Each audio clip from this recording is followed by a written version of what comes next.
بسم اللہ الرحمن الرحیم۔ شروع اللہ کے نام سے جو بڑا مہربان نہایت رحم فرمانے والا ہے۔ یہ لالش قسط نمبر 23۔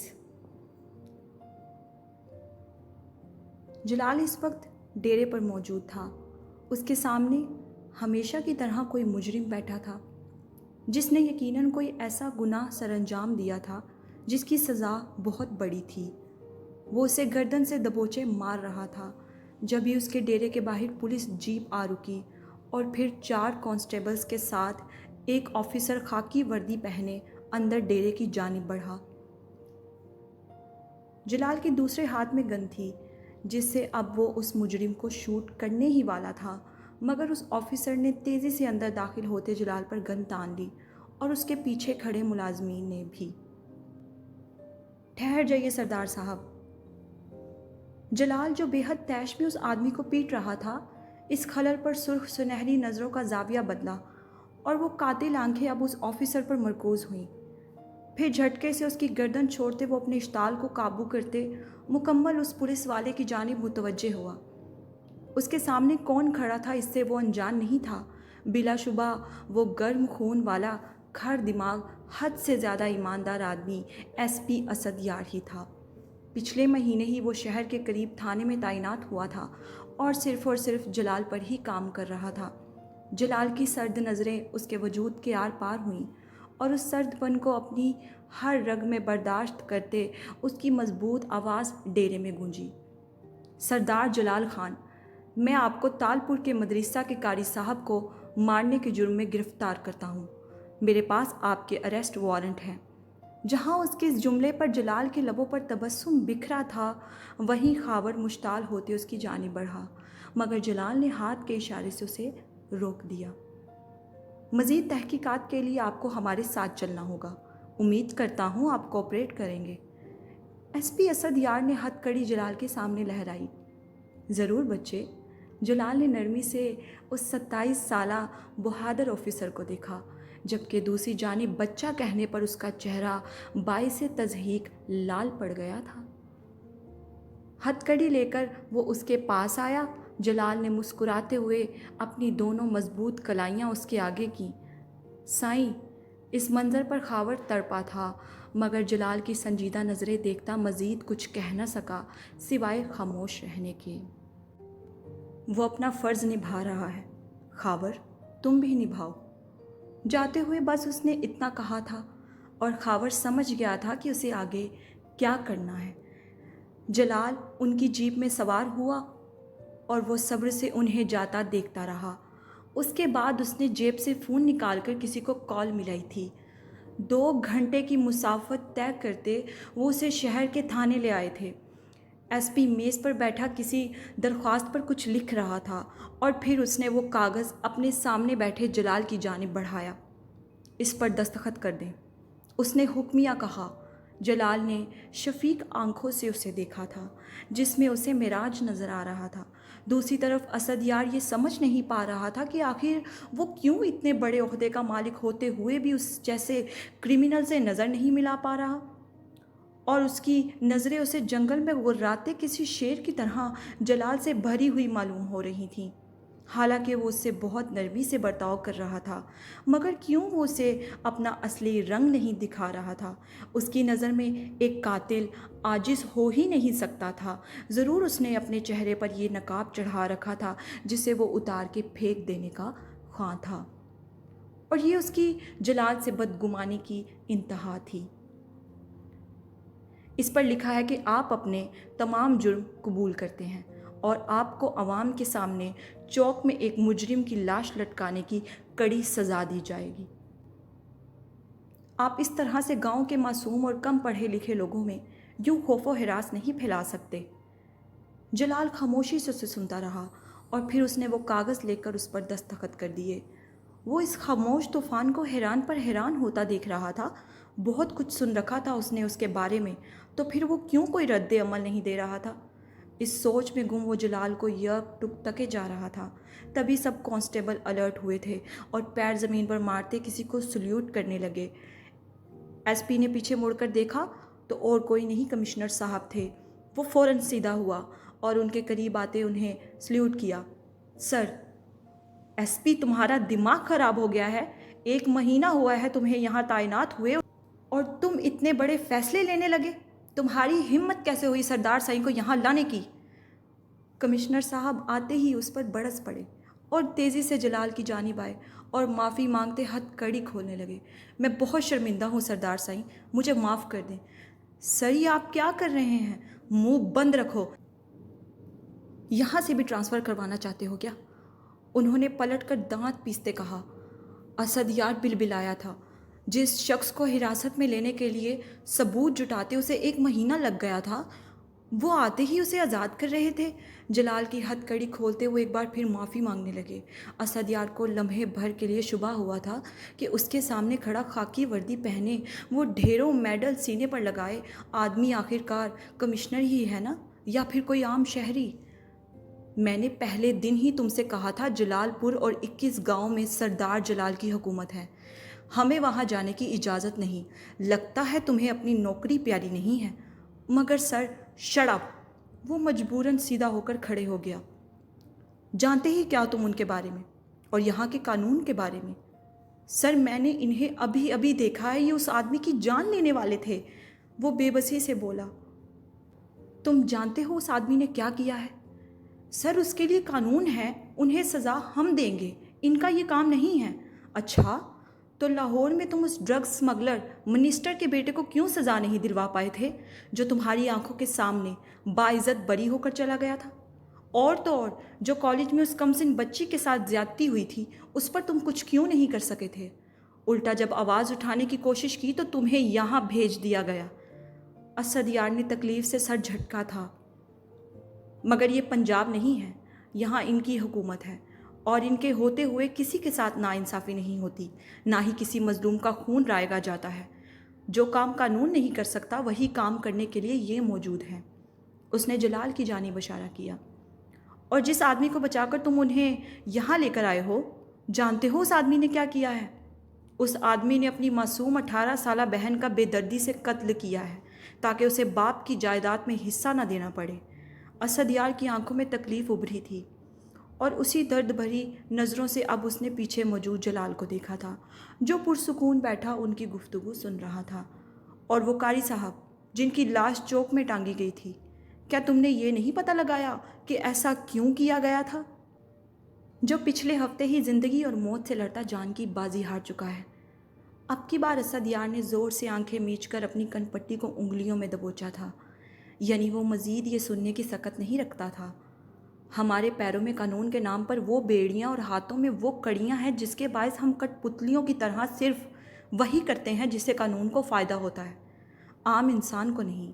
مگر سردار جلال کسی قانون کے محتاج نہیں، وہ خود قانون ہیں۔ معافی مانگو ان سے۔ اس کی ضرورت نہیں ہے کمشنر صاحب۔ اس نے وہی کیا جو اسے کرنا چاہیے تھا، جس پر مجھے کوئی اعتراض نہیں۔ ان کے درمیان ہو رہے اس مکالمے میں پہلی بار جلال کی بھاری آواز گونجی تھی۔ پھر اس نے دہلیز کی جانب دیکھا جہاں خاور اسے لینے آ گیا تھا۔ سائیں، آپ ٹھیک ہیں؟ وہ تیزی سے ان کے قریب آیا اور کمشنر کو درشتگی سے دیکھنے لگا۔ سمجھاؤ اپنے اس سر پھرے افسر کو کمشنر صاحب، ورنہ یہ کام بھی مجھے ہی کرنا پڑے گا۔ دوسری طرف اسد یار نے بھی اس آدمی کو تیش سے دیکھا تھا۔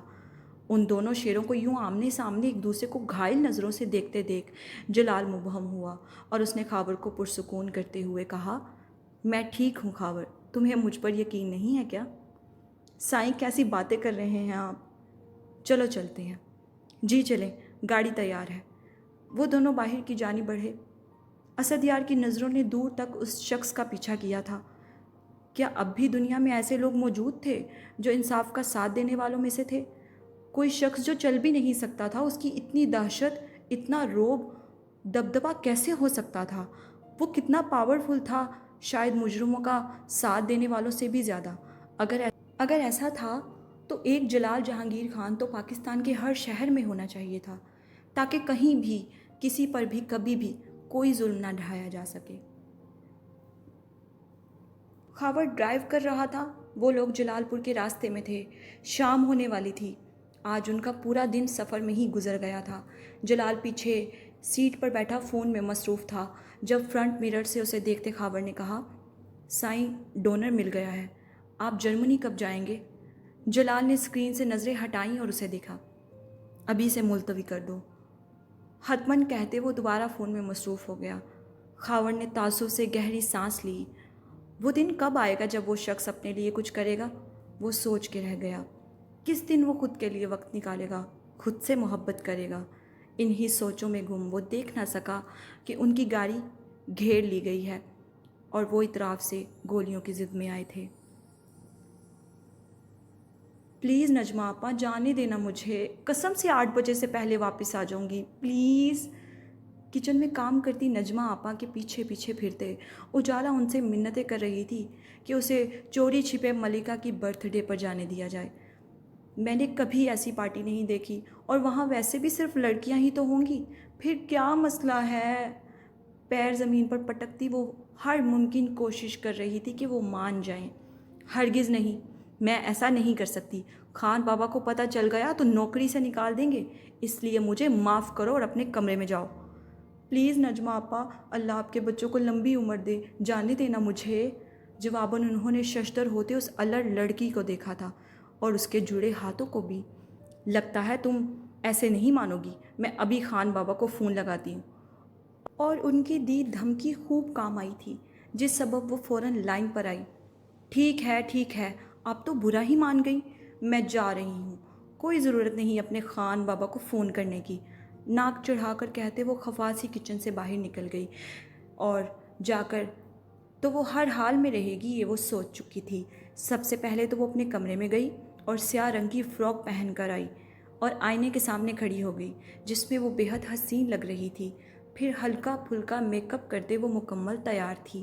شام ہو چکی تھی۔ نجمہ جیسے ہی انیکسی کسی کام سے گئی تو گھر خالی پا کر وہ دبے پاؤں کمرے سے باہر نکلی، آہستگی سے لاؤنج عبور کیا اور جیسے ہی باہر نکلی راہداری میں لیو کھڑا تھا۔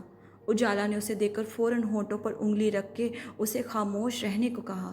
شش، کسی کو بتانا مت، میں جلدی واپس آ جاؤں گی، اس کی پیٹھ سہلاتے وہ پیار سے کہہ رہی تھی، مگر وہ اس کے پیچھے پیچھے آنے لگا۔ اب وہ اسے ساتھ لے کر تو جا نہیں سکتی تھی، لہٰذا اسے گارڈن کے ساتھ منسلک اس کے گھر میں لاک کرتے وہ گیٹ کی جانب بڑھی۔ اب اسے یہ لیول پار کرنا تھا، اور آج جیسے قسمت ہر طرح سے اس کے ساتھ تھی۔ گیٹ کیپر حسب معمول کھانا کھانے کے لیے شاید اپنی انیکسی گیا تھا اور یہی صحیح موقع تھا وہاں سے نکلنے کا، لہٰذا پھرتی سے لاک کھول کر باہر نکل گئی۔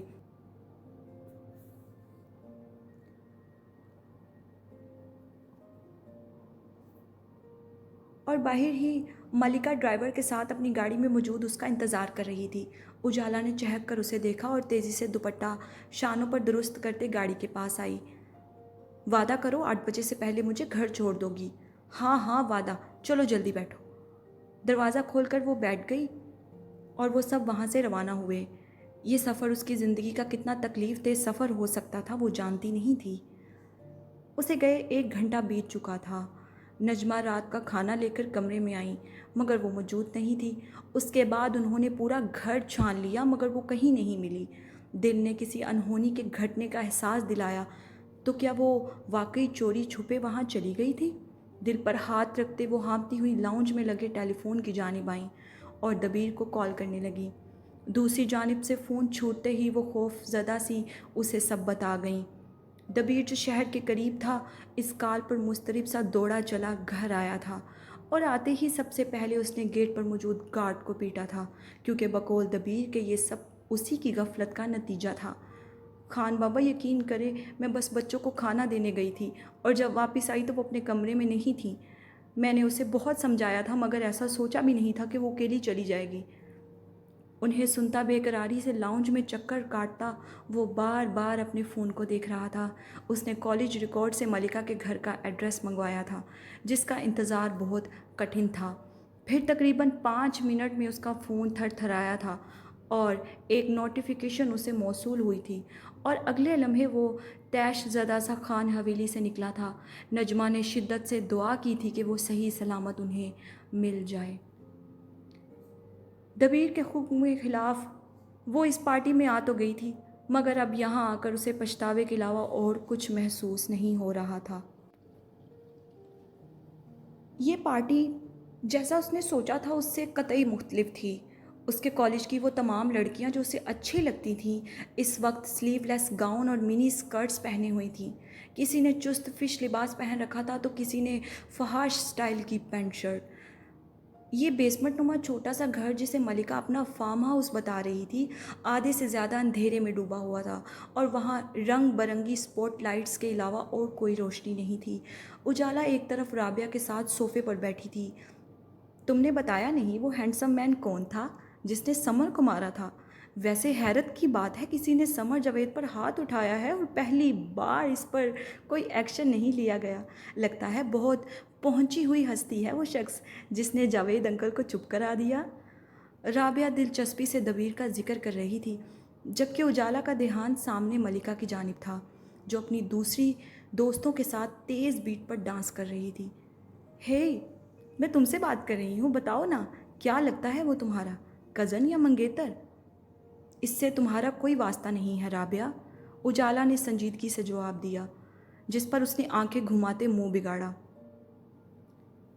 تبھی اس نے باہر سے چند لڑکوں اور سمر کو اندر داخل ہوتے دیکھا۔ یہ دیکھ وہ بدک کر صوفے سے اٹھی اور انہیں شاکی نظروں سے اس نے واپس رابعہ کو دیکھا جو اورنج جوس پیتے اب اسے دیکھ کر ہنس رہی تھی۔ رابعہ تم نے تو کہا تھا اس پارٹی میں بس کلاس کی لڑکیاں ہوں گی، تو پھر یہ سمر اور اس کے دوست یہاں کیا کر رہے ہیں؟ اجالا وہ میرے کزنز ہیں، اس نے لاپرواہی سے جواب دیا، جبکہ اجالا نے ہاتھ مڑوڑتے انہیں دیکھا تھا۔ اب اسے مزید شدت سے احساس ہو رہا تھا کہ اسے یہاں نہیں آنا چاہیے تھا۔ یہ عجیب تر پارٹی کم سے کم اس کے لیے نہیں تھی۔ اسے یہ سب کسی نائٹ کلب کا سا لگ رہا تھا۔ وہ لڑکے جنہیں وہ اپنا کزن کہہ رہی تھی اب وہ ان لڑکیوں کے ساتھ ڈانس میں شامل ہو گئے تھے، جبکہ سمر ان کے قریب چلا آیا تھا۔ اجالا کا دل مزید اچھل کر حلق میں آیا۔ ہائے اجالا، کیسی ہو؟ گڈ ٹو سی یو، وہ پاس آتے مسکرا کر بولا۔ اجالا نے کوئی جواب نہ دیا۔ ہائے سمر، رابعہ نے ہاتھ کی انگلیاں ہلاتے کہا۔ ہیلو، سمر نے جواب دیا۔ پھر کچھ دیر کے لیے وہ جان بوجھ کر وہاں سے کھسک گئی۔ تم ہمیشہ مجھ سے دور کیوں بھاگتی ہو اجالا؟ یعنی جب بھی میں بات کرنے کی کوشش کروں۔ اجالا نے تعصب سے اس لڑکے کو دیکھا تھا جو اس دن مار کھانے کے بعد بھی اس سے بات کر رہا تھا۔ دیکھو، بظاہر میں بہت شریف انسان ہوں، سمر نے دل پر ہاتھ رکھتے اپنی شرافت کا یقین دلانا چاہا۔ اور ویسے کیا ہیں آپ؟ جواباً وہ ترش ہوئی، جس پر وہ بات مذاق میں اڑاتا ہنس دیا۔ ویسے بھی میں بہت شریف ہوں۔ مزید وہاں کھڑے رہنا محال ہوا تو وہ اس کے پاس سے گزری اور ملکہ کی جانب جانے لگی، مگر اس سے پہلے ہی وہ سب اس کی طرف ہی آ رہی تھیں۔ ملکہ مجھے گھر جانا ہے ابھی، اس کے قریب آتے ہی اس نے بے صبری سے کہا۔ ارے کیوں، ابھی تو کیک بھی کٹ نہیں کیا۔ تم نے مجھ سے جھوٹ کہا، یہ گرلز پارٹی ہے، میرا دم گھٹ رہا ہے یہاں، مجھے گھر جانا ہے۔ وہ رو دینے کے قریب تھی۔ ریلیکس اجالا، یہ لو جوس پیو، ہم ابھی تمہیں گھر بھیج دیں گے، سمرا نے تسلی آمیز کہا اور اس کے منہ سے جوس کا گلاس لگایا۔ حلق میں چبھتے کانٹوں کے سبب وہ پورا گلاس گٹک گئی اور اسی کے ساتھ ان سب نے ایک دوسرے کو فاتحانہ مسکراہٹ لیے دیکھا تھا، جبکہ پیچھے کھڑے سمر کو اس کی بہن نے تھمز اپ دیا تھا۔ جواباً اس نے بھی خباثت سے ہنستے آنکھ ونک کی۔ ابھی صرف آدھا منٹ ہی گزرا تھا جب اس کا سر چکرانے لگا اور وہ گلاس اس کے ہاتھ سے چھوٹا، مگر زمین بوس ہونے سے پہلے ہی سمر نے جھک کر اس کانچ کے گلاس کو کیچ کیا تھا۔ پھر انہی گرد آلود نگاہوں سے اس نے اجالا کو دیکھا جو مزید اپنے پیروں سے ڈگمگانے لگی تھی۔ رابعہ اور سمرا نے اسے بازوؤں سے تھاما۔ چلو تمہیں گھر چھوڑ آتے ہیں۔ زیر لب تمسکرانہ ہنستے وہ اسے ایک کمرے میں لے جانے لگی۔ دوسری جانب اجالا کو لگ رہا تھا اس کے تن بدن میں آگ لگ گئی ہے، وہ سانس نہیں لے پا رہی تھی، آنکھوں کے آگے مسلسل اندھیرا چھا رہا تھا اور پورا وجود یوں جلنے لگا تھا جیسے ارد گرد کا درجہ حرارت 70 ڈگری سینٹی گریڈ ہو گیا ہو۔